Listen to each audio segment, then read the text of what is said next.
Thank you and welcome to the show today.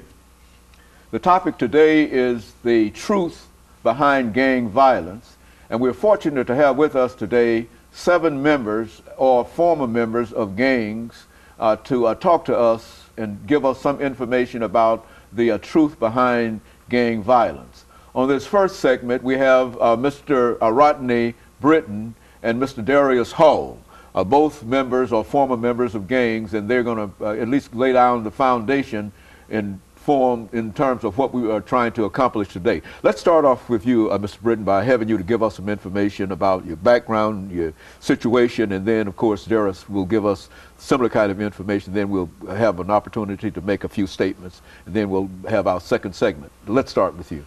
Well, first of all, thank you for having us again on your show. And I'm 22 and grew up in a single-parent home.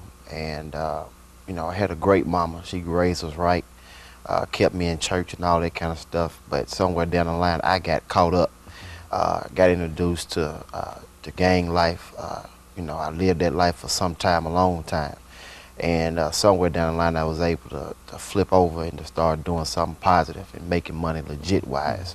And so with my organization, Gals to Start, what we do is we go after those youth who are at risk, or what the society say at risk, those who are active gang members, and try to show them another way how to be a gang member, but you don't have to be about violence or robbing or doing anything like that. And our first approach is not to try to tell them to get out of a gang. That is not our approach. Our approach is to simply change their behaviors and change the way they think, and let them know what real gang members do and how it was originated. And so today I've brought 6 active gang members with us to just let the community know, you know, from active gamers, from their minds, what is supposed to happen. Very good. And of course, Mr. Hall, why don't you give us a little information in reference to how you became involved with what you're doing now? Well, as Mr. Britton stated earlier, I was raised in a single-parent home. She was a great mother, and I didn't join as a result of her being a single parent or my father not being there.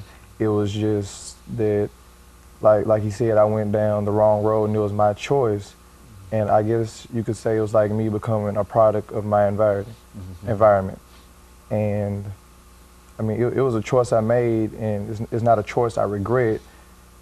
And being that the topic is about the truth behind gang violence, I'm here to say that all people who are in gangs are not what the media portray us to be.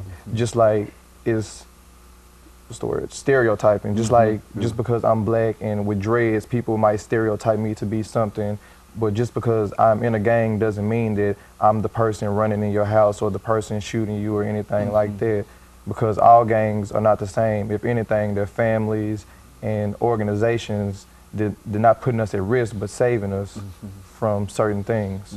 Very good. And of course, I think that the persons that you have with you have, in a real sense, sort of at least indicated a change in terms of what they've been doing, at least this stereotypical kind of thing that gangs are involved in. Is that what we would say?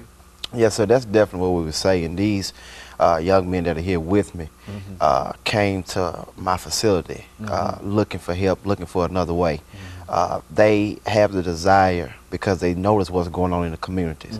So they came with the open heart, open mind, saying, how can I change? How can I start doing something positive? How can I start making my money legit wise? And that would be simply be my message, you know, to the listeners, to the viewers, who's watching this, is that you really we got as a community got to stop judging them because of the way they look and because they're black and because they're in a gang and automatically putting a label on them. We got to stop not listening to them and start listening to them and hearing what they got. Some of them got the desire to go to college. Some of them got the desire to own businesses. Some of them just need somebody more of black male role models need to start standing up and grabbing the young ones and start showing them another way. So that would be simply my message, and so that people need to know what is the real truth behind gangs. And Mr. Hall, what is your great desire now? I mean, how old are you? 18. Okay, and what are your desires now? What do you like to do now from this point? If you had to make a desire and without any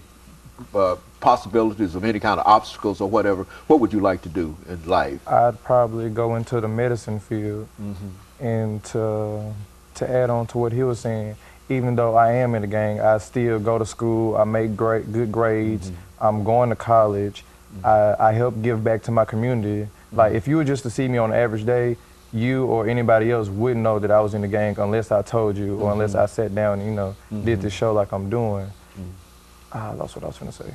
And because so you do have aspirations toward a medical degree, and so you're working hard in class and trying to improve yourself already, even though you are, quote, as a member of the gang. Is that what you're saying? Yes, sir. Okay, and of course, let us take this first commercial break, after which we'll come back with two other members of gangs.